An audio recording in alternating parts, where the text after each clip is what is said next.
મહત્વના સમાચાર લોકસભાની ચૂંટણી પહેલા આવી રહ્યા છે, જેમાં જામનગરમાં રવિન્દ્ર જાડેજાના પરિવારમાં બે ફાંટા પડતા જોવા મળી રહ્યા છે। જાડેજા પરિવારમાં ભાભી ભાજપમાં અને નણંદ કોંગ્રેસમાં જોડાયા છે। રવિન્દ્ર જાડેજાના મોટા બહેન નૈનાબા કોંગ્રેસમાં જોડાશે। રવિન્દ્ર જાડેજાના પિતા અનિરુદ્ધ સિંહ પણ કોંગ્રેસમાં જોડાશે, જ્યારે થોડા સમય અગાઉ જ રવિન્દ્ર જાડેજાના જે પત્ની છે રીવાબા જાડેજા, તેઓ ભાજપમાં જોડાયા હતા। જામનગરમાં કોંગ્રેસના કાર્યક્રમમાં હાજર રહ્યા। કાલાવાડમાં કોંગ્રેસના મૂળુ કંડોરિયાનો કાર્યક્રમ હતો, જેમાં ક્રિકેટર રવિન્દ્ર જાડેજાના ધર્મપત્ની રીવાબા પણ હાજર। ત્યારે જામનગરમાં રાજકારણના મોટા સમાચાર આવી રહ્યા છે, જેમાં રવિન્દ્ર જાડેજાના મોટા બહેન કોંગ્રેસમાં જોડાશે। ઉલ્લેખનીય વાત એ છે કે જ્યારે 23મી એપ્રિલે ગુજરાતમાં મતદાન થઈ રહ્યું છે, તમામે તમામ ઉમેદવારોના નામ જાહેર થઈ ચૂક્યા છે। જામનગરથી ભારતીય જનતા પાર્ટીએ પૂનમબેન માડમને રિપીટ કર્યા છે, પરંતુ એ પહેલા ક્યાંક રીવાબા જાડેજાનું નામ પણ ક્યાંક રેસમાં હતું, એઓ ભાજપમાં જોડાઈ ગયા છે। પરંતુ હવે જ્યારે કોંગ્રેસમાં પણ ક્યાંક હવે મહત્વના સમાચાર આવી રહ્યા છે, જેમાં રવિન્દ્ર જાડેજાના મોટા બહેન કોંગ્રેસમાં જોડાશે। ઉપેન્દ્ર ગોહિલ વધુ અપડેટ સાથે જોડાઈ ગયા છે। ઉપેન્દ્ર, જણાવશો કે ભાભી તો પહેલા જ ભાજપમાં જોડાઈ ગયા છે, ઉમેદવારોની લિસ્ટમાં એમનું પણ નામ હતું, પણ ટિકિટ ના મળી અને નણંદ જોડાયા છે કોંગ્રેસમાં। બે ફાંટા પડી ગયા છે રવિન્દ્ર જાડેજાની ફેમિલીમાં જ, શું અપડેટ? જામનગરના ક્રિકેટર રવિન્દ્ર જાડેજાના મોટા બહેન આજે નૈનાબા જાડેજા આજે કોંગ્રેસમાં જોડાયા છે। કાલાવાડમાં આજે કોંગ્રેસની સભા હતી, ત્યારે મુળુભાઈ કંડોરિયા જે ઉમેદવાર છે લોકસભાના, તેમના હાથે તેમણે ખેસ પહેર્યો છે અને તેના પિતાએ પણ ખેસ પહેર્યો છે, તે કોંગ્રેસમાં જોડાયા છે। થોડા સમય પહેલા જ રવિન્દ્ર જાડેજાના પત્ની રીવાબા જાડેજા લોકસભાની ચૂંટણીને ડિક્લેરેશન થયા પહેલા જ તે ભાજપમાં જોડાયા હતા। એટલે કહી શકાય કે એક જ પરિવારના બે ફાટા પડ્યા છે, કોંગ્રેસમાં અને ભાજપમાં। કહી શકાય કે ભાભી ભાજપમાં જોડાયા છે અને નણંદબા છે એ કોંગ્રેસમાં જોડાયા છે। બિલકુલ ઉપેન્દ્ર, વધુ અપડેટ માટે આપના સંપર્કમાં રહીશું।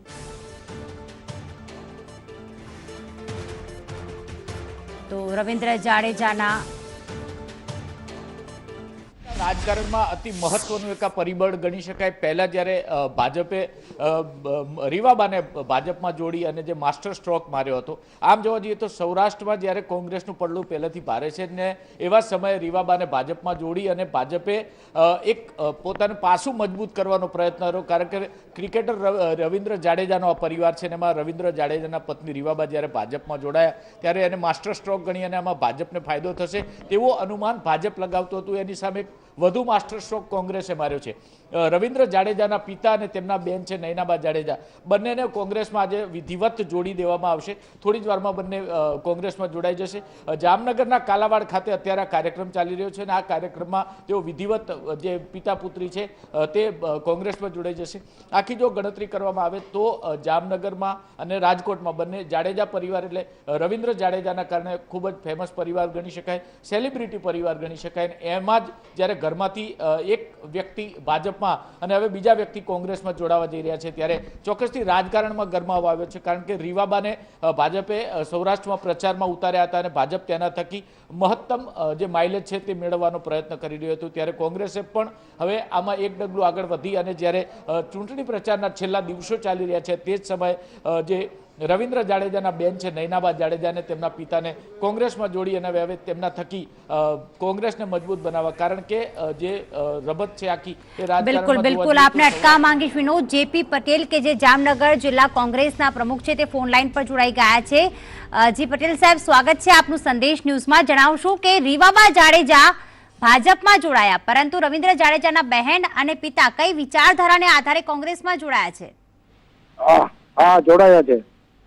નૈનાબા જાડેજા અને એમના પિતા શ્રી અનિરુદ્ધસિંહ જાડેજા આજે કોંગ્રેસમાં જોડાયા। કોંગ્રેસને કેટલો ફાયદો થશે આનાથી? બહુ સારો, ક્ષત્રિય સમાજમાં અમારે બહુ ફાયદો થશે। જી, કોંગ્રેસે તેમને સામેથી જણાવ્યું હતું કે તમે કોંગ્રેસમાં જોડાઓ કે એમણે કોંગ્રેસનો સંપર્ક કર્યો હતો? સમગ્ર જામનગર જિલ્લામાં પણ ક્ષત્રિય સમાજમાં એની અસર છે, પરંતુ સામા પક્ષે ભાજપમાં પૂનમબેન માડમ છે। જામનગર અને દેવભૂમિ દ્વારકા બેમાં જી, પણ સામા પક્ષે પટેલ સાહેબ પૂનમબેન માડમ છે કે જે અગાઉ સાંસદ રહી ચૂક્યા છે 2000। સભામાં છો ને એટલે અવાજ નથી મળતો। ઓકે, આભાર સંદેશ ન્યૂઝ સાથે વાત કરવા બદલ। તો ખાસ ખૂબ જ ફાયદો થશે, કારણ કે જામનગરમાં ક્ષત્રિય સમાજનું વર્ચસ્વ રહ્યું છે, જેના જ કારણે ભારતીય જનતા પાર્ટીએ પૂનમબેન માડમને રિપીટ કર્યા છે. આ તરફ જામનગરથી મુળુભાઈ કંડોરિયા જે છે કોંગ્રેસ તરફથી તેમને ટિકિટ આપવામાં આવી છે, એટલે કે ક્યાં ખરાખરીનો જંગ જામી શકે છે. પરંતુ એક કહેવાય કે એક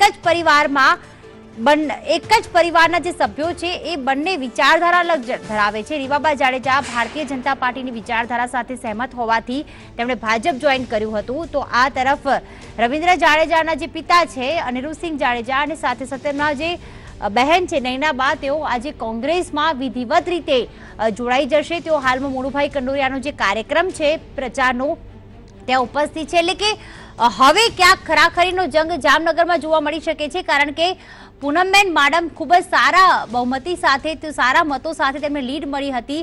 તેમની સામે તેમના કાકા જે છે વિક્રમભાઈ માડમ જ હતા ગઈ વખતની ચૂંટણીમાં, અને આ વખતે હવે ક્યાંક આ જાડેજા પરિવારના બે સભ્યો કયા પક્ષને ફાયદો કરાવશે તે એક મોટો પ્રશ્ન છે. કારણ કે રીવાબા જાડેજા પણ પ્રચાર અભિયાનમાં ભારતીય જનતા પાર્ટીના પ્રચાર અભિયાનમાં જોડાયા છે. તેઓ પૂનમબેન માડમ તરફી પ્રચાર કરી રહ્યા છે. તો આ તરફ હવે જ્યારે આજે વિધિવત રીતે રવિન્દ્ર જાડેજાના બે પરિવારના જે સભ્યો છે, મોટા બહેન પિતા, જેઓ કોંગ્રેસમાં જોડાઈ જશે, હવે આગામી સમયમાં તેઓ પણ મુળુભાઈજી કંડોરિયા છે તેમના સમર્થનમાં પ્રચાર કરશે. ત્યારે હવે કોને ફાયદો કરાવે છે તે એક મોટો પ્રશ્ન છે. કલ્પેશ ગોહિલ જે સૌરાષ્ટ્રના રાજકારણમાં સમગ્ર માહિતી ધરાવનાર છે, અમારા સંવાદદાતા જોડાઈ ગયા છે. કલ્પેશ, એક તરફ રીવાબા જાડેજા, બીજી તરફ નૈનાબા અને સાથે અનિરુદ્ધસિંહ જાડેજા, રવિન્દ્ર જાડેજાના જ પરિવારમાં બે અલગ અલગ વિચારધારા, કોને થશે આનાથી? ખાસ પ્રીતિ વાત કરવા જઈએ તો જે રીતે સૌરાષ્ટ્રનું રાજકારણ છે તે હાલ તો અત્યારે ટોપ ઓફ ધ ટાઉન બન્યું છે, કારણ કે રોજ એક નવો કંઈક રાજકીય વળાંક આવી રહ્યો છે. ત્યારે આજે એક જરૂરથી એવું કહી શકાય છે કે હવે ક્યાંક સ્ટાર પ્રચારકોનો પણ ક્યાંક હવે રાજકારણમાં પ્રવેશ થઈ રહ્યો છે. જે રીતે વાત કરવા જઈએ, રવિન્દ્ર જાડેજાના પત્ની છે રીવાબા જાડેજા, તે થોડા સમય પહેલા જ ભાજપમાં વિધિવત રીતે જોડાયા હતા અને પ્રબળ દાવેદાર જામનગરની બેઠક માટેના માનતા હતા. પરંતુ જે રીતે પૂનમ માડમનું નામ સામે આવ્યું, પૂનમ માડમને રિપીટ કરવામાં આવ્યા, ત્યારબાદ કહી શકાય છે કે રીવાબા જાડેજા છે તે મહિલા મોરચાના અગ્રણી બની અને પ્રચાર માટે નીકળ્યા હતા. જો કે હવે એવું કહી શકાય છે કે રવિન્દ્ર જાડેજાના સગા બેન નૈનાબા જાડેજા અને તેમના પિતા અનિરુદ્ધસિંહ જાડેજા બંને હાલ અત્યારે કાલાવડ ખાતે એક કોંગ્રેસની સભાની અંદર કોંગ્રેસનો હાથ પકડશે અને તે વિધિવત રીતે રાજકારણમાં પ્રવેશ કરશે. એટલે કહી શકાય છે કે સ્ટાર પ્રચારક છે તેના જ ઘરની અંદર ભાજપ અને કોંગ્રેસની બે પાંખ જોવા મળી રહી છે. ખાસ રીવાબા જાડેજા છે તો એ ભાજપમાં જોડાયા છે, અને બીજી તરફ જોવા જઈએ તો નૈનાબા અને અનિરુદ્ધસિંહ છે તે અત્યારે કોંગ્રેસનો હાથ પકડી રહ્યો છે. એટલે કહી શકાય છે કે રાજકારણમાં ભારે ગરમાવો જરૂરથી બિલકુલ કલ્પેશ, આપણે અટકાવવા માંગીશ કારણ કે રાજકીય વિશ્લેષક એવા જયેશભાઈ ઠકરાર પણ અમારી સાથે જોડાઈ ગયા છે. જયેશભાઈ, સૌથી પહેલો પ્રશ્ન એ કે જે સેલિબ્રિટીઝ હોય છે, જે સ્ટાર પ્રચારકો હોય છે, ખરેખર એ પક્ષને કેટલો ફાયદો કરાવતા હોય છે? કારણ કે ભાજપે તો રીવાબા જાડેજાને પહેલા પોતાની તરફ આકર્ષિત લીધા અને જોડાઈ પણ ગયા, અને હવે કોંગ્રેસે પણ ક્યાંક એમના જ પરિવારને ટાર્ગેટ કરીને અને એમના જ બે સભ્યો પોતાના પક્ષમાં જોડ્યા છે.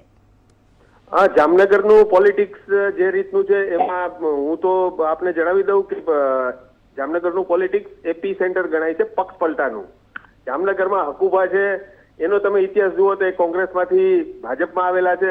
અત્યારે જે જામનગર ગ્રામ્યમાંથી લડી રહ્યા છે રાઘવજી પટેલ કોંગ્રેસમાંથી ભાજપમાં આવેલા છે, પબુભા માણેક કોંગ્રેસમાંથી ભાજપમાં, અને પૂનમબેન પણ. આવી સિચ્યુએશનમાં જે ફ્લોટિંગ વોટ્સ છે એ ફ્લોટિંગ વોટ્સને પોતાની તરફ કરવા માટે છેલ્લી ઘડીના જે માસ્ટર સ્ટ્રોક મારવામાં આવે છે એ પૈકીનો એક આ માસ્ટર સ્ટ્રોક છે કે જેમાં કેટલાક લોકો કે જે લોકો કોંગ્રેસ તરફી હોઈ શકે અને ભાજપ તરફી પણ એમનો ઝુકાવ હોય છે કે આવા ફ્લોટિંગ વોટ્સને પોતાની તરફ કરવા માટે આવા છમકલા કરવામાં આવતા હોય છે.